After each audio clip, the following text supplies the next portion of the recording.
21 dekabr sanasi o'tib ketmasidan albatta safimizga qo'shilib qoling va ogoh bo'lib qoling. Do'stlar, 21 dekabr kuni ko'p mushkullar oson bo'ladigan kun. Qarzdorlar qani? Qarzlaring yechilishi mumkin. Mushkulli bolalar qani? Mushkullaring oson bo'lishi mumkin. Befarzandlar qani?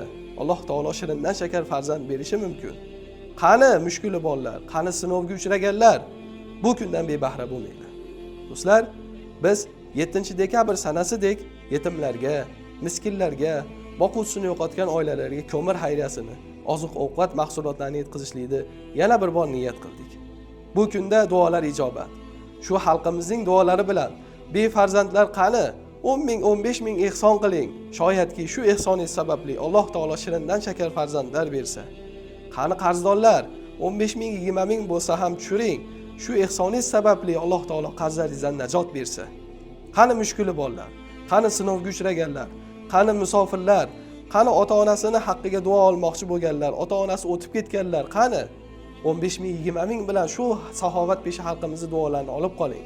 Va 7 dekabr kungi xayriyamizda ham bu duolarning ijobati albatta bo'ldi va buni o'z ko'zimiz bilan ko'rdik. Siz ham Xolmatov rasmiy profiliga kiring. 7 dekabr kungi bo'lib o'tgan ishlarni, hodisotlarni ko'ring. Do'stlar, kelinglar, befarq bo'lmanglar. Alloh taolo nima dedi? Sadaqa tufayli, ehson tufayli boshlangga kelayotgan baloni ko'taraman dedi.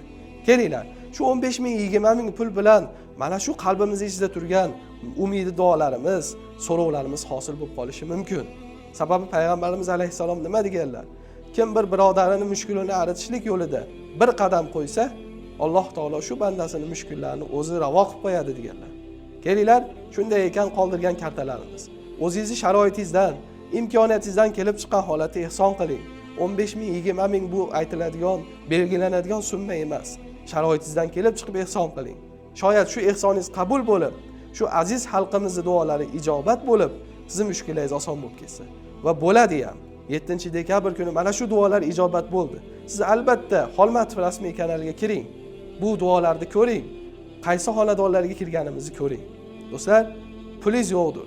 Pulim bo'lganda men ham ehson qilardim, mushkullarimni ravo qilib olardim deb o'ylayotgan bo'lishingiz mumkin. Xavotir olmang. Mana shu videoga like bossangiz ham ehson o'rnida o'tadi. Kommentariya qoldirsangiz ham ehson o'rnida o'tadi. Storiesingizga qo'ysangiz ham ehson o'rnida o'tadi.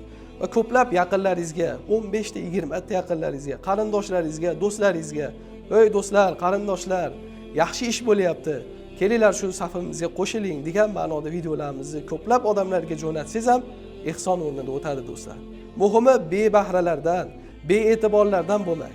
Kelinglar, 21 dekabr sanasi o'tib ketmasidan albatta safimizga qo'shilingki, mushkullaringiz oson bo'lib ketsin.